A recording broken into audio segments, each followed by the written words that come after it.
Hello, and welcome back to a new episode of Boxes of Comics. I'm your host, The Real Hot Marat, and today I've got something that I'm really excited to share with you. Over the past few months, I've been thinking about this channel and the next step I want to take with it. So, going forward, I am going to be focusing on the stories, characters, and moments that helped impact The Walking Dead.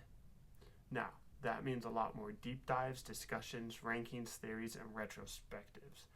And it's a lot of work, but I'm not doing it on my own. I'm very excited to announce that this will be a collaboration, my first collaboration with a good friend of mine, the Mad Italian. Throughout this video and others down the road, you'll hear both of our perspectives as we break down many of the big debates in the Walking Dead universe. Whether you're a fan of the comics, the show, or just Walking Dead zombies in general, this will be a great discussion about the stories we all grew up with and read. I think you're really going to enjoy what's coming next. So, with that being said, let's begin.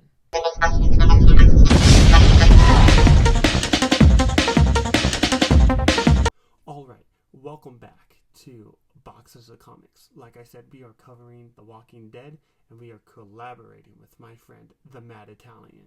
So, ladies and gentlemen, boys and girls, please welcome to the show, the Mad Italian, as he discusses his thoughts on The Walking Dead. Hey Jake, thanks for joining me. Just out of curiosity, what was your introduction to The Walking Dead? The Walking Dead franchise has grown to insane heights in just a few years, and it has drawn people from all over. My introduction to the series was the Telltale game that came out in 2012, and I remember seeing that it was based on the comic book rather than the TV series that was in its third season at the time. Wow, that's good to know. So it seems like you played the video game first, and then you wanted to know more about that. So tell me more. Did your interest go straight to the comic book, or did it go more so to the TV show? And what stood out to you? But after playing the game, my interest would grow into the show, which had all its seasons on Netflix. And then finally getting the comics at my local shop at the time, shout out to Midtown Comics in Manhattan. Wow, it was all the way in Manhattan? That's crazy. Oh, by the way, do you remember what issue that you picked up when you first started to read the Walking Dead comic book? And the first issue I picked up was issue number 100, which was quite the total whiplash for me. As any fan of the comics will know, this was the introduction of Negan and the death of Glenn, one of the most influential moments in the series. But right then and there, I immediately noticed the difference between the two stories, and I wanted to know more. And let's just say the differences are fascinating. I'll agree with you on that for sure. The differences are definitely fascinating. I personally have read all of the compendiums and have watched the show, but not the entirety of it. But I can definitely start to see the differences between comic and show as I continue to watch it with my girlfriend. As someone who has read both the comics and watched the TV show, can you explain to me and the listeners what advantages or disadvantages one has over the other when it comes to The Walking Dead?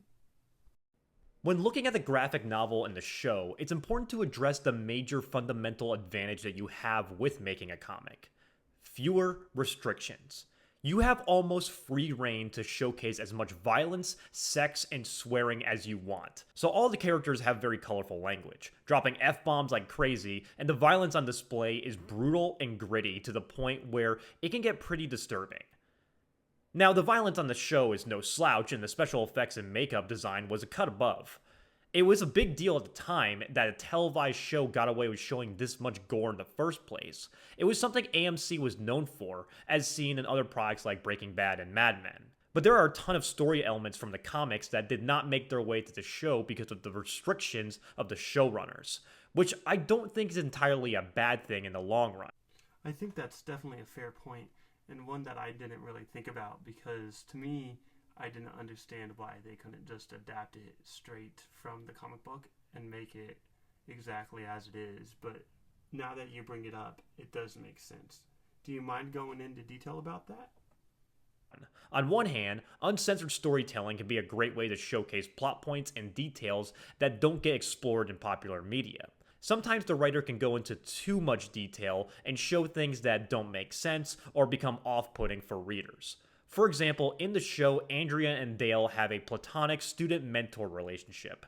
In the comics, it's a romantic and very sexual relationship involving a 25-year-old woman and a 68-year-old man. So yeah, it can get really fucking weird. Another aspect is that the characters do seem a lot more flawed and are harder to like in the comics in some cases. Abraham is a very vulgar individual and is constantly shit-talking and swearing, much like his show counterpart, but the biggest difference is how he acts towards Rosita. Yes, I agree, because although I haven't made it to Abraham in the show, the way that he does treat and act around Rosita is very interesting to me when it comes to Abraham. In the show, he leaves Rosita to be with Sasha, telling her outright that he fell in love with someone else and doesn't want to be with her anymore. In the comics, he actively cheats on her with Holly, and Rosita reveals that she had known. It's this aspect that I think makes the characters in the comics stand out a little bit more, as they do questionable and detestable things that might make them hard to like at first. But it also makes them human. It's obvious that the show and the comics have characters that don't always correlate with each other. Some characters that share the same name will play little part in the show or die earlier than they usually do. And it's because they already have a character that fills in the role that their comic book counterpart plays. Holly in the comics is Abraham's second love interest and serves the same purpose as Sasha did in the show. They even die the same way. But what's interesting is when characters are combined into one. Michonne in the show is still Michonne in the comics. Yes, I agree. I definitely saw that when I was watching the show with my girlfriend, and I was asking her questions and telling her what was going on in the comics versus what was going on in the show. And one of the things I noticed was how Michonne was starting to stay just like her comic book counterpart. But then there's other times where Rick or Shane will go ahead and do something, but it doesn't happen that way in the comic book. And it's just interesting how that works out in the show. So, for example, let's take Michonne. Tell me the differences and similarities between her show counterpart along with her comic book counterpart. She uses a katana, the backstory is the same concept, and they have a rivalry with the governor, albeit not as brutal. But she also has the role that Andrea in the comics has, becoming Rick's lover and second in command for the group. I'm more fascinated than frustrated with these changes. They ultimately loop back to what the comics do one way or another, but with different characters to play different or even the same roles. I'm curious if this was because the show was in live action. I agree with you there, Jake. I do think that it is because of the show being in live action versus animation or 3D animation. But that is all the time that we have for today. So thank you for joining me, Jake. Thank you for everybody that watched and listened. And we will see you next time on Boxes of Comics.